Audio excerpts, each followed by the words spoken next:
माधव कुंज बिहारी राधा माधव कुंज बिहारी गोपीजन वल्लभ गिरिवरधारी गोपीजन वल्लभ गिरिवरधारी यशोदानंदन ब्रजजन रंजन यशोदा नंदन ब्रजजन रंजन यमुना तीर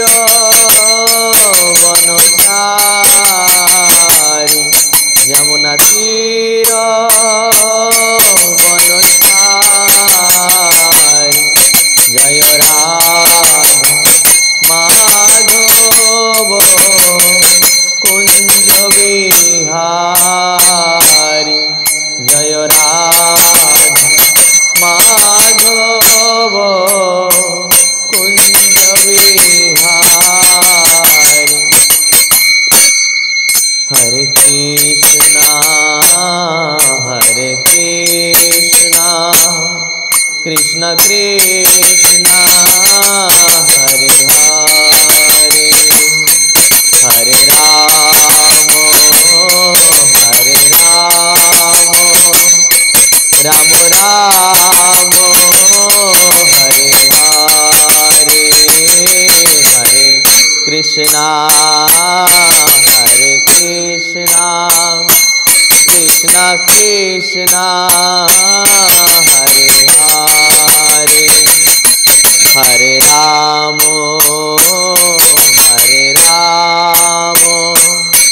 राम राम हरे हरे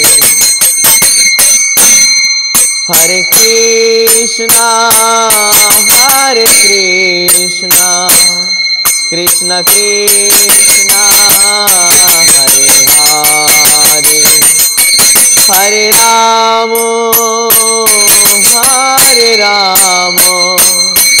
राम राम हरे हरे हरे कृष्णा कृष्ण कृष्णा हरे हरे हरे राम राम राम हरे हरे हरे कृष्णा कृष्ण कृष्णा हरे हरे हरे राम राम राम हरे हरे हरे कृष्णा कृष्ण कृष्णा हरे हरे हरे राम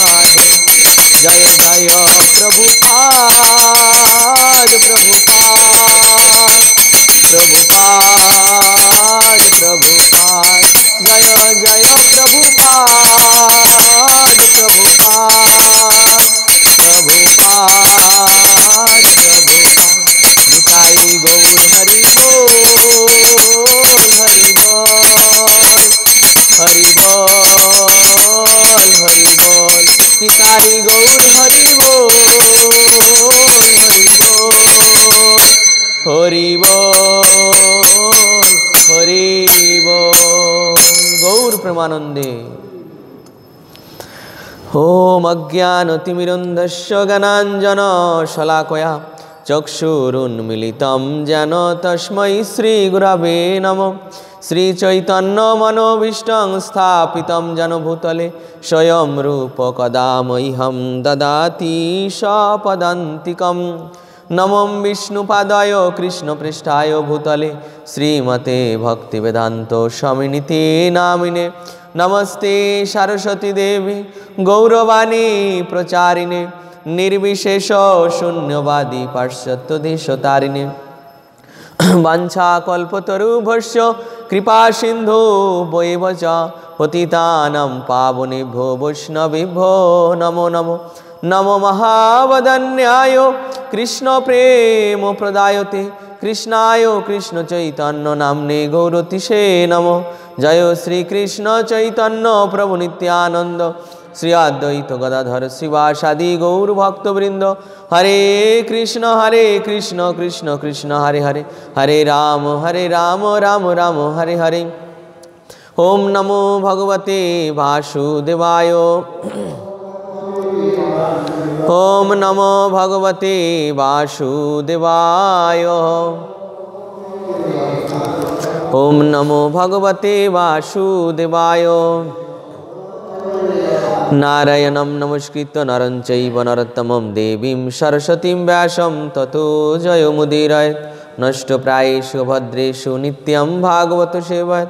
भगवती उत्तमश्लोके भक्तिर्भवति नैष्टिकीं। मुखं करोति वाचालं पङ्गुं लङ्घयति गिरिं यत्कृपातमहं वन्दे परमानन्दमाधवं श्रीगुरुदीनतारिणं। नमो विष्णुपादाय कृष्णपृष्ठाय भूतले श्रीमते जयपताका स्वामिनिति नामिने। नमो आचार्यपादाय निताय कृपाप्रदायिने गौरकथा धामोदय नगरग्रामतारिणे।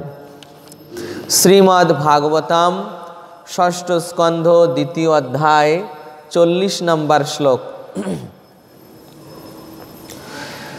विष्णुदूत कर्तृक अजामिल उद्धार 40 नंबर श्लोक। तस्मिन् देव सदन आशिनो योगमास्थितो प्रत्यारितेन्द्रियो ग्रामो जुजोजो मनो आत्मनि। तस्मिन् देव सदन आशिनो योगमास्थितो प्रत्यारितेन्द्रियो ग्रामो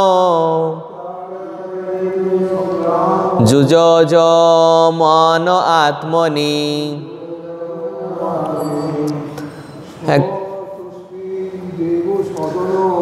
तस्मिन् देव सदन आशिनो योगमास्थितः प्रत्यारितेन्द्रियो ग्रामो जुजोयो मानयात्मनि। तस्मिन् देव सदन आशिनो योगमास्थितो प्रत्यारितेन्द्रियो ग्रामो जुजोजो मनो आत्मनि। अनुवाद। हरिद्वारे अजामिल एकटी विष्णु मंदिरे आश्रय ग्रहण करे भक्तियोग साधने प्रवृत्त हয়েছিলেন। তিনি তার ইন্দ্রিয়গুলিকে সম্পূর্ণরূপে সংযত করে তার মন ভগবানের সেবায় পূর্ণরূপে নিবিষ্ট করেছিলেন। একসঙ্গে বলবেন। হরিদ্বারে अजामिल একটি विष्णु मंदिरे आश्रय ग्रहण करे भक्तियोग साधने प्रवृत्त हয়েছিলেন। তিনি তার ইন্দ্রিয়গুলিকে সম্পূর্ণরূপে সংযত করে তার মন ভগবানের সেবায় পূর্ণরূপে নিবিষ্ট করেছিলেন। तात्पर्य शिल प्रभुपाद के द्वारा। जय श्रील प्रभुपाद की। যে সমস্ত ভক্ত কৃষ্ণ ভাবনামৃত আন্দোলনে যোগদান করেছেন তারা সারা পৃথিবী জুড়ে আমাদের যে বহু মন্দির রয়েছে সেই মন্দিরগুলোতে সুখে অবস্থান করে ভগবানের প্রেমময়ী সেবায় যুক্ত হতে পারেন। এইভাবে তারা তাদের মন এবং ইন্দ্রিয়কে সংযত করে জীবনের পরম সিদ্ধি লাভ করতে পারেন। এই পদ্ধতি অনাদিকাল ধরে চলে আসছে। অজামিলের জীবন থেকে শিক্ষা লাভ করে আমাদের এই পথ অনুশীলনে যা অনুকূল তা স্বীকার করার প্রতিজ্ঞা গ্রহণ করা উচিত। তাই এখানে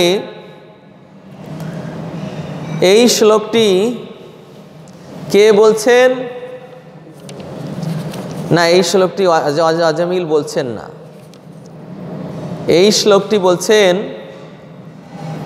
যে সুখদেব গোস্বামী, যে হরিদ্বারে অজামিল একটি বিষ্ণু মন্দিরে আশ্রয় গ্রহণ করে। অজামিলের কথা তো অজামিল বলবে না। হরিদ্বারে অজামিল একটি বিষ্ণু মন্দিরে আশ্রয় গ্রহণ করে ভক্তিযোগ সাধনে প্রবৃত্ত হয়েছিলেন।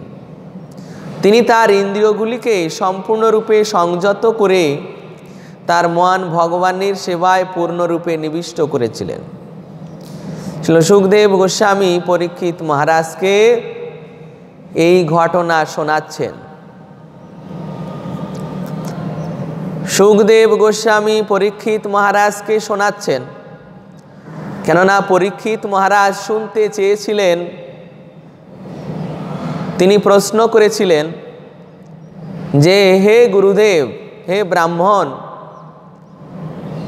আপনি যে পাপের বর্ণনা দিলেন এবং সেই পাপের ফল ভোগ করার জন্য নরকের যে বর্ণনা দিলেন, সেই নরকের রেঞ্জের ভিতর তো সকলে পড়ে গেল। সেই রেঞ্জের ভিতর সকলে পড়ে গেল। এর থেকে সহজ উপায় কি? এই নরক থেকে বাঁচার সহজ উপায় কি? তখন সুখদেব গোস্বামী এমন একটা উদাহরণ প্রস্তুত করলেন যা তিনি নিজে অগস্ত্য মুনির কাছ থেকে শ্রবণ করেছেন। অগস্ত্য মুনির কাছ থেকে এটা অগস্ত্য মুনির কাছ থেকে শ্রবণ করেছেন, এটা আবার তার পিতা ব্যাসদেবের কাছ থেকে শ্রবণ করেছেন। তাই সুখদেব গোস্বামী বলছেন যে এই ঘটনা আমাকে অগস্ত্য মুনি বলেছিলেন এবং তিনি যখন ভগবানের অর্চন করছিলেন তখন সত্য সত্য প্রতিজ্ঞা করে বলেছিলেন যে এই ঘটনা সত্য, এই ঘটনা সত্য। সেই সত্য কাহিনী সুখদেব গোস্বামী মুনি ঋষিদের সবাই পরীক্ষিত মহারাজকে শোনাচ্ছেন, এই অজামিলের কাহিনী। সেখান থেকে এই ঘটনা শ্রবণ করেছিলেন সুত গোস্বামী। সেই সুত গোস্বামী তিনি আবার নৈমিষারণ্যে ৮৮,০০০ মুনি ঋষিদের সামনে বলেছিলেন। কোনো মাইক না, সাউন্ড বক্স না, নিজের মুখে বলেছিলেন। কোনো গ্রন্থ নয়। চিন্তা করতে পারেন তাদের কি যোগ্যতা। কোনো মাইক নয়, সাউন্ড বক্স নয়, সামনে ৮৮,০০০ মুনি ঋষি বসা। তিনি এখান থেকে ব্যাস আসনে বসে যা বলছেন সকলে শুনছে। তারপর কোনো গ্রন্থ নয়, কোনো বই পুস্তক নয়, সরাসরি মেমোরি থেকে বলছেন এই ১৮,০০০ শ্লোক। এবং যেটা শ্রবণ করেছেন এবং এটা কেবল তিনি মেমোরিতে ধারণ করেছেন কেবল শ্রবণ করে, কেবল শ্রবণ করেই ধারণ করেছেন। সুখদেব গোস্বামী কীর্তন করেছেন গঙ্গার তীরে সুক্তালে, সুত গোস্বামী সেখানে বসে শ্রবণ করেছেন, শ্রবণ করে ধারণ করেছেন। পরবর্তীতে নৈমিষারণ্যে গিয়ে তিনি হুবহু আবার মেমোরি থেকে ওই শ্লোকগুলো কীর্তন করেছেন। তো এই প্রকার যোগ্যতা সম্পন্ন সুত গোস্বামীপাদ পরবর্তীতে এই ঘটনা সৌনকাদি ঋষিদের বর্ণনা করেন। এখানে সুখদেব গোস্বামী বলছেন যে হরিদ্বারে গঙ্গা অজামিল একটি বিষ্ণু মন্দিরে আশ্রয় গ্রহণ করে ভক্তিযোগ সাধনে প্রবৃত্ত হয়েছিল। তাহলে যে সে জীবনে এত বড় একটা আঘাত পেল, এত বড় একটা আঘাত পেল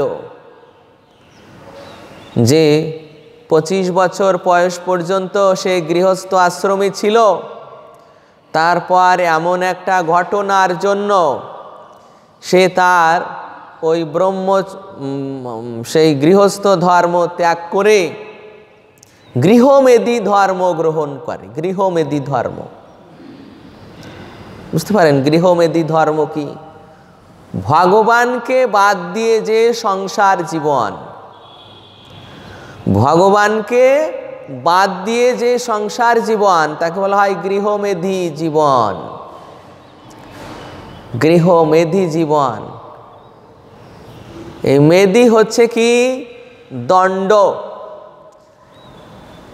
দণ্ড যেমন আগেকার দিনে দেখেছেন যে তেল, নারকেল তেল কিভাবে ওই যে ঘান ভাঙানো বলতো, ওই কয়েকটা গরু একটা দড়ির সঙ্গে একটা খুঁটির সঙ্গে বাঁধা থাকতো, তারপর ঘোরানো হতো, তারপর কিভাবে কিভাবে তেল বার করা হতো। তো ঠিক এই রকম এই মেধি মানে দণ্ড। মেধি মানে ওই সেই দণ্ড যাকে আশ্রয় করে আমরা ঘুরছি সংসার জীবনে মানুষ। মেধি মানে দণ্ড। গৃহমেধি মানে গৃহরূপ দণ্ড। গৃহ মানে কি জানেন? গৃহ মানে হচ্ছে স্ত্রী। গৃহ মানে স্ত্রী। গৃহ মানে স্ত্রী। স্ত্রীকে কেন্দ্র করে এই যে সংসারে কেবল সংসারের ঘানি উঠাচ্ছি, তাই না? সংসারের ঘানি উঠাচ্ছি, একে বলা হয় গৃহমেধী জীবন। যদি আমি ভগবত ভক্তিতে যুক্ত না হই, কৃষ্ণ ভক্তিতে যুক্ত না হই, তাহলে ওই গৃহমেধী জীবন যাপন করতে হবে। স্ত্রী থাকা কোনো দোষের নয়, কিন্তু ব্যবহারে কেউ সৎ ব্যবহার করছে, কেউ অসৎ ব্যবহার করছে। সৎ ব্যবহার কি না? তাকেও কৃষ্ণ সেবায় লাগানো, এই হচ্ছে সৎ ব্যবহার। তাকেও কৃষ্ণ সেবায় লাগানো। হ্যাঁ, এই জন্য তাকে বলা হয়েছে সহধর্মিণী, তাকেও কৃষ্ণ সেবায় লাগানো। কিন্তু যে আমিও কৃষ্ণ সেবা করলাম না, তাকেও কৃষ্ণ সেবায় লাগালাম না, তাহলে ওই গৃহমেধী জীবন। তাই শাস্ত্র বলছে সংসার সংসার বলে মিছে গেল কাল, লাভ না হইল কিছু ঘটিল জঞ্জাল। শাস্ত্রের ভাষা যে সংসার সংসার বলে মিছে গেল কাল, লাভ না হইল কিছু ঘটিল জঞ্জাল। ঘটিল জঞ্জাল মানে এই প্রকার গৃহমেধী জীবন যাপন করলে কি হবে? পুত্র কন্যা রূপে, পুত্র কন্যা রূপে এমন এমন জীবেরা জন্মগ্রহণ করবে যে আমাদের সংসার জীবনেও উৎপাতের সৃষ্টি করবে। কেননা কৃষ্ণ ভক্ত সন্তান উৎপাদন হবে না, কৃষ্ণ ভক্ত সন্তান উৎপাদন হবে না। আর কৃষ্ণ ভক্ত সন্তান উৎপাদন না হলে আমরা যদিও সাধু সঙ্গের প্রভাবে কোনো সৌভাগ্যে হয়তো মঠ মন্দিরে যেতে পারি, কিন্তু আমরা সেটা গ্রহণ করতে পারবো না, কেননা ওই পুত্র কন্যা তারা ভগবত ভক্তির শিক্ষা গ্রহণ করেনি। তারাই প্রধান প্রতিবন্ধক হয়ে সামনে দাঁড়াবে, যেগুলো করা যাবে না। মাছ মাংস ছাড়া যাবে না, ঘন ঘন মন্দিরে যাওয়া যাবে না, একাদশী ব্রত পালন করা যাবে না, মন্দিরে ওই হরে কৃষ্ণ গ্রুপ এদের বাড়িতে এদের আনা যাবে না। এই প্রকার ভগবত ভক্তিতে কেবল প্রতিবন্ধকতাই বাধা সৃষ্টি করবে। তো এই যে অজামিলের এই জীবনটা ঠিক হুবহু এরকম হয়ে গিয়েছিল। সৎ ব্রাহ্মণী তার পিতামাতাকে ঘর থেকে বার করে দিল। সৎ স্ত্রী সাধ্বী ব্রাহ্মণী পত্নীকে ঘর থেকে বার করে ওই বেশ্যাকে নিয়ে ঘরে রাখলো। এরপরে কি হলো, ওই বেশ্যার 10 পুত্রকে, এখানে সুখদেব গোস্বামীও বলেছেন যে সে কার কাছ থেকে পুত্র প্রাপ্ত হয়েছে তারও ঠিক নেই। 10 পুত্রকে পালন করেছে আর ওই এক বেশ্যাকে পালন করেছে। আর এই পুরো পরিবারের মেনটেন করার জন্য কি করতে হয়েছে? চুরি, ডাকাতি, ছিনতাই, অপহরণ, জুয়া খেলা, ধোঁকা, এই সব বৃত্তি অবলম্বন করে তাকে ওই তার সহ 12 জনের পরিবারের খরচ মেনটেন করতে হয়েছে। সমস্ত পাপ আচরণের মধ্যে তার এই 25 থেকে 87 বছর পর্যন্ত অতীত হয়ে গিয়েছে। এই যে একটা বিশাল সময়, মানে জীবনে সাধনার উপযুক্ত সময়, এই সময়টা অতীত হয়ে গেল। তখন বৃদ্ধ বয়সে তখন তার জীবনে এই যে ঘটনাটি ঘটল, যে ভগবানের নাম উচ্চারণ করার ফলে বিষ্ণুদূতেরা এসে ওই যমদূতদের কবল থেকে তাকে ছাড়িয়ে দিল। ওই ঘটনার পর নিজেকে ধিক্কার দিচ্ছেন যে হায়, আমি কি করেছি, বংশের কুলাঙ্গার, আমি আমার পিতামাতাকে ঘর থেকে বার করে দিয়েছি, সাধ্বী স্ত্রীকে ঘর থেকে বার করে দিয়েছি, আর এই বেশ্যাকে এনে ঘরে রেখেছি, আর এর 10 পুত্রকে পালন করতে করতে আমার জীবন এইভাবে অতিবাহিত হয়ে গিয়েছে। এইভাবে আমি আমার জীবনটাকে নষ্ট করেছি, এইভাবে আমি বঞ্চনা করেছি, প্রতারণা করেছি। যারা আমার উপকার করেছিল তাদের কোনো উপকার করেনি, অকৃতজ্ঞের মতো কার্য করেছি, এবং সমাজে সুহৃদ ব্যক্তিদের না দ্বারা নিন্দিত, কেননা গর্হিত আচরণ করেছি, তা আমি আর এখানে থাকব না। ওই মুমূর্ষ অবস্থায় ওই বিছানার উপর বসেই চিন্তা করছে। বিষ্ণুদূতেরা যখন চলে গেলেন তখন ওই বিছানার উপর বসেই চিন্তা করছেন যে আর আমি এখানে থাকব না। সেখান থেকে তিনি চলে গেলেন কোথায়? হরিদ্বারে চলে গেলেন। আগেকার দিনে এই প্রকার যারা রাজর্ষি ব্যক্তি ছিলেন, রাজর্ষি ব্যক্তি শুনে থাকবেন নাম আপনারা, অম্বরীশ মহারাজ, তারপর প্রহ্লাদ মহারাজ, ধ্রুব মহারাজ, এনারা সকলে এই প্রকার হরিদ্বারে চলে গিয়েছিলেন, উত্তর দিশায়। এইভাবে তারা সেই বৈদিক আশ্রমের নিয়ম পালন করেছেন, যে প্রথম জীবন থেকে 25 বছর গুরুকুলে অবস্থান করে ধর্ম শিক্ষা গ্রহণ করেছেন। তারপর 25 থেকে 50 বছর তারা গৃহস্থ জীবন যাপন করেছেন, পুত্র উৎপাদন করেছেন, সংসার জীবন করেছেন। পুত্রকে রাজ্যভার দিয়ে নিজের গন্তব্য পৌঁছানোর জন্য, নিজের গন্তব্যে পৌঁছানোর জন্য যোগ্যতা অর্জন করতে হবে। তো নিজের গন্তব্যে পৌঁছানোর জন্য যোগ্যতা অর্জন করতে হবে, প্রস্তুতি নিতে হবে। তা সেই প্রস্তুতি নেওয়ার জন্য তারা চলে গিয়েছিলেন। চলে গিয়ে সেখানে প্রথম কয়েক বছর বানপ্রস্থের জীবন যাপন করতে হয়। বানপ্রস্থ জীবন প্রায় সন্ন্যাসের মতো। তো বানপ্রস্থ হলে ওই গৃহে গৃহে ভিক্ষা করা হয়, তারপর গ্রামেও ভিক্ষা করা যায়। কিন্তু সন্ন্যাস আশ্রম হলে আর নিজের গ্রামে আর প্রবেশ করা যায় না। সন্ন্যাসী আর নিজের গ্রামে প্রবেশ করবে না, তিনি মাধুকরী করে জীবন যাপন করবেন। 3টা ঘরে ভিক্ষা করে জীবন যাপন করবেন। বা ওই আগেকার দিনে বন জঙ্গলে ফলমূল ছিল, এখন তো নেই, আগেকার দিনে ছিল, যেখানে সেখানে ফলমূল ছিল।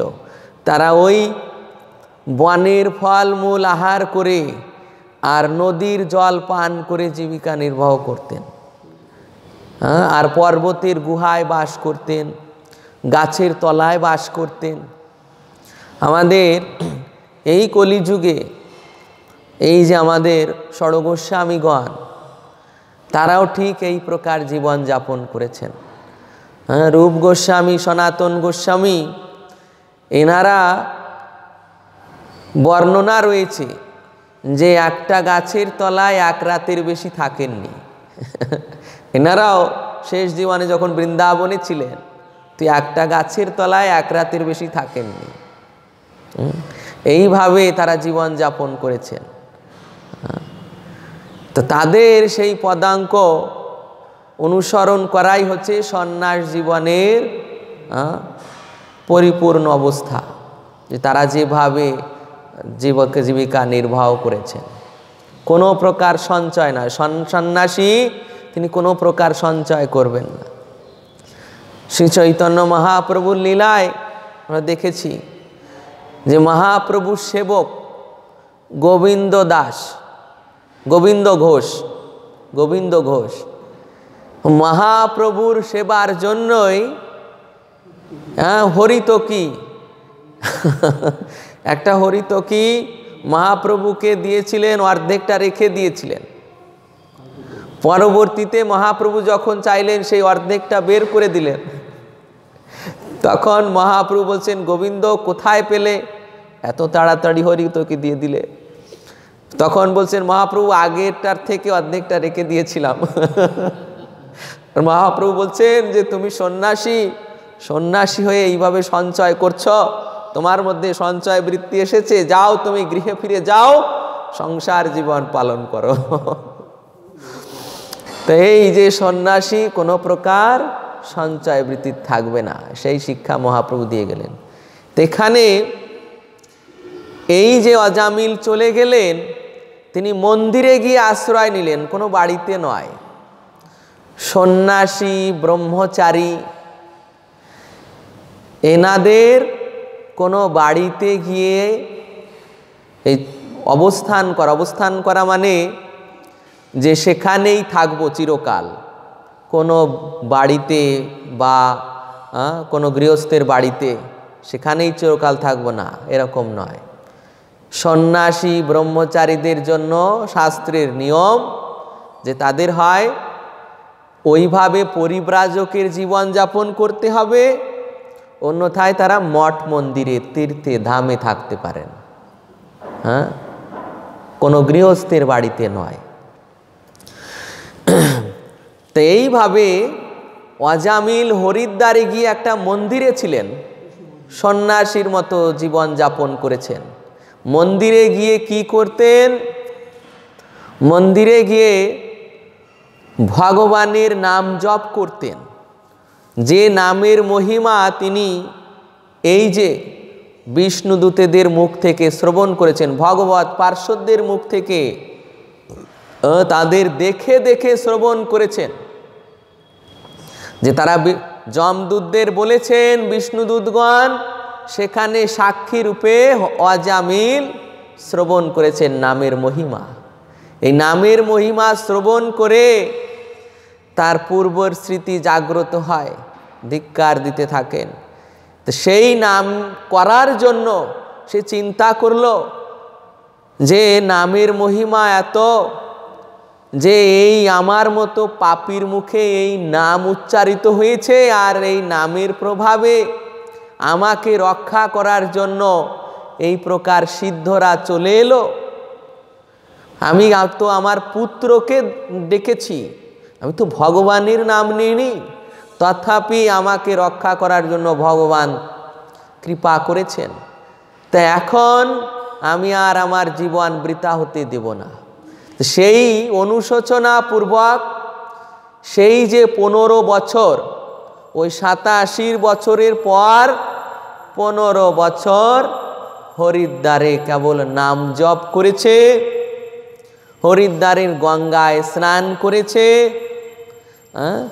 গঙ্গা মাটি দিয়ে তিলক করেছে,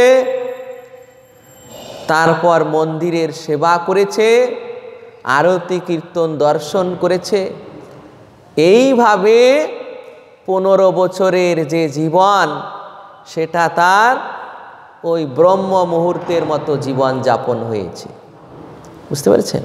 তা আমাদের জীবনেও যারা আমরা এখানে আছি, আমাদের জীবনেও এই প্রকার সৌভাগ্য হয়েছে।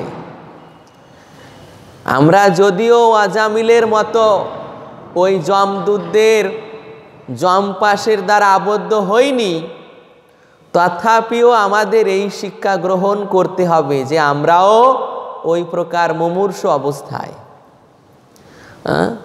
ওই প্রকার মুমূর্ষু অবস্থায়, তো ওই প্রকার মুমূর্ষু অবস্থায় এই অজামিল ব্যক্তি সে এই জীবনে এই শিক্ষা গ্রহণ করলো, তাহলে আমাদের কি করা উচিত? আমরা মঠ মন্দিরে আছি, এই সুযোগ আমাদের প্রভুপাদ দিয়েছেন প্রতিদিন মঙ্গল আরতি করার, মঙ্গল আরতি দর্শন করার। তো ওই সময় যদি নিদ্রায় মগ্ন হয়ে থাকি, তাহলে এই জীবন থেকে ওই সময়টা হারিয়ে যাচ্ছে, জীবন থেকে ওই সাধনার সময়টা হারিয়ে যাচ্ছে। তারপর সম্পূর্ণ দিনে 24 ঘন্টা প্রভুপাদ নির্দেশ করে গিয়েছেন 16 মালা জপ করবে, 16 মালা জপ করবে।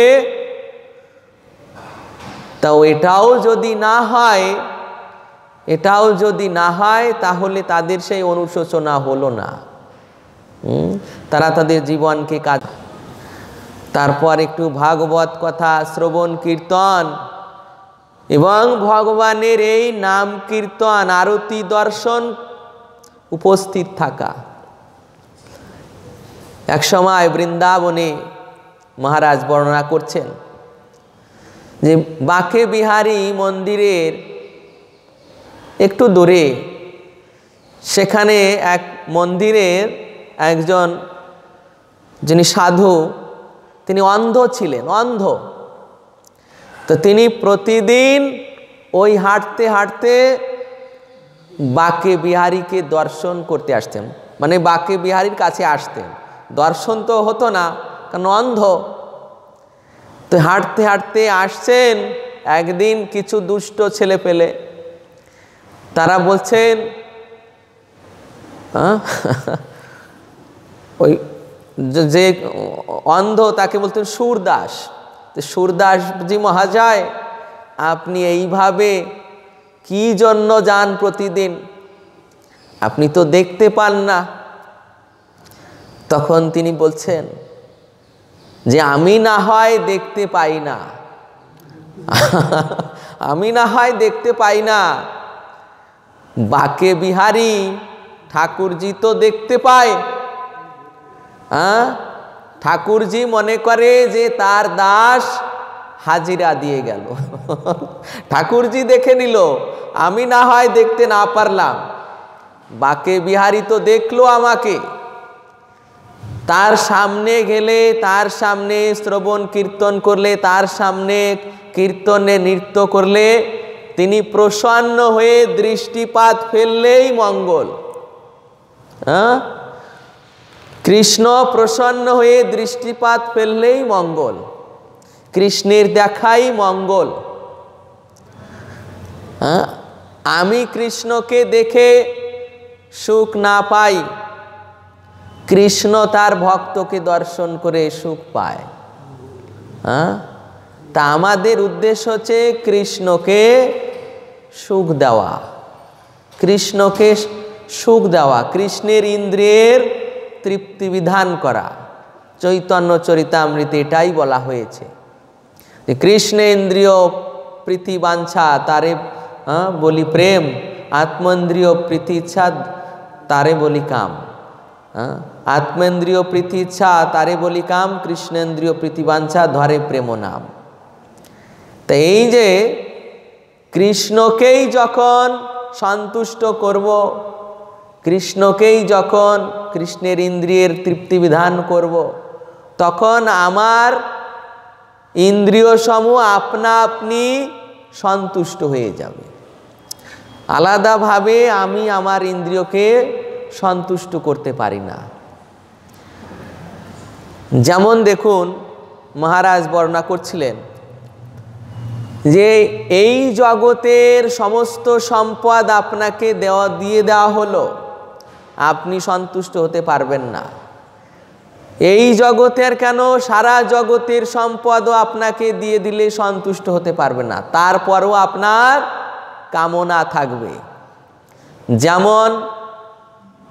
যেমন দেওয়া হয়েছে যে একসময় বলি মহারাজ, তিনি সারা এই পৃথিবীর রাজত্ব পাওয়া সত্ত্বেও সন্তুষ্ট হতে পারেননি, ব্রহ্মাণ্ডের শাসনের জন্য আবার ওই অশ্বমেধ যজ্ঞ করছিলেন। তারপর আপনার নাম শুনেছেন যুধিষ্ঠির মহারাজের পূর্বজ নহুষ মহারাজ, এই জগতের চক্রবর্তী সম্রাট ছিলেন। পরে দেবতাদের রাজা ইন্দ্র যখন বৃত্তাসুরকে মারার অপরাধে পালিয়ে বেড়াতে লাগলেন, তখন ওই দেবতারা এসে এই পৃথিবীর রাজা নহুষ মহারাজকে নিয়ে গেলেন স্বর্গলোকে, যে আপনি আমাদের রাজা হবেন। মানুষ হয়ে গেল স্বর্গের রাজা, বুঝতে পারেন? মানুষ হয়ে গেল স্বর্গের রাজা। দেবতারা এসে তাকে প্রণাম করতেন, মুনি ঋষিরা তার সভায় বসতেন। ইন্দ্রের পাখা, ইন্দ্রের চামর, তারপর ইন্দ্রের প্রাসাদে তিনি অবস্থান করতেন, ইন্দ্রের আসনে তিনি বসতেন। এত সুযোগ সুবিধা পাওয়া সত্ত্বেও তার মনে কামনা বাসনা তৃপ্ত হলো না। সে তারপর চাইল যে কি, যে ইন্দ্রের পত্নীকে বিবাহ করবেন, শচীকে বিবাহ করবেন। তো এই প্রস্তাব যখন পাঠালেন, তখন শচী দেবী গুরুদেবকে বলছেন, বৃহস্পতি, যে হে গুরুদেব, এখন আমি কি করব? এই নহুষ তো ইন্দ্রের পদে। তো বৃহস্পতি গুরুদেব বলছেন যে হে পুত্রী, তুমি স্বীকার করে নাও, আর একটি পত্র লিখে দাও যে হে নহুষ মহারাজ, আপনি যদি এই ব্রাহ্মণদের কাঁধে চড়ে আমার গৃহে আসতে পারেন, তাহলে আমি আপনাকে পতিরূপে স্বীকার করে নেব। তখন ওই নহুষ মহারাজ ওই ব্রাহ্মণদের বললেন, যারা বেদ পাঠ করতেন, যারা তাদের গুরুর সমান ছিলেন, নহুষ মহারাজ, বুদ্ধি খারাপ হলে কি হয়, কামনা বাসনা পদ প্রতিষ্ঠা যশ লাভে যদি বুদ্ধি খারাপ হয়, তাহলে গুরুর উপরও তারা গুরুগিরি করে। বুঝতে পারছেন শাস্ত্রের ভাষা? তো এই প্রকার গুরু বা এই সাধুদের বলছেন যে আপনাদের আমার পালকি বহন করতে হবে, পালকি নিয়ে ওই শচীর গৃহে যেতে হবে। তো ব্রাহ্মণেরা স্বাভাবিকভাবে পালকি বহন করেছেন। আর ওই নহুষ কি করেছে, পালকি দেখছে যে জোরে চলতে পারছে না, তাই পা দিয়ে আঘাত করেছে, পা দিয়ে লাথি মেরেছে অগস্ত্য মুনিকে। অগস্ত্য মুনিকে লাথি মারার সঙ্গে সঙ্গে অগস্ত্য মুনি পালকি রেখে হাতে জল নিয়ে বলছেন যে তুমি সর্প হয়ে যাও। সঙ্গে সঙ্গেই সর্প হয়ে গেল। তো এই প্রকার কামনা বাসনা কখনো তৃপ্ত হয় না, তার ফলে অধঃপতিত হতে হয়। তো এই প্রকার অজামিলের কাছ থেকে আমাদের শিক্ষা প্রয়োজন যে জীবনের অবশিষ্ট দিনগুলো যেন ভগবত সেবায় লাগাই। হরে কৃষ্ণ। জয় জয় মূল পুরাণ শ্রীমদ্ ভাগবতম কি জয়, শ্রীল প্রভুপাদ কি জয়, সমবেত গৌর ভক্তবৃন্দ কি জয়। নিতাই নিতাই গৌর প্রেমানন্দে। হরি হরি বল।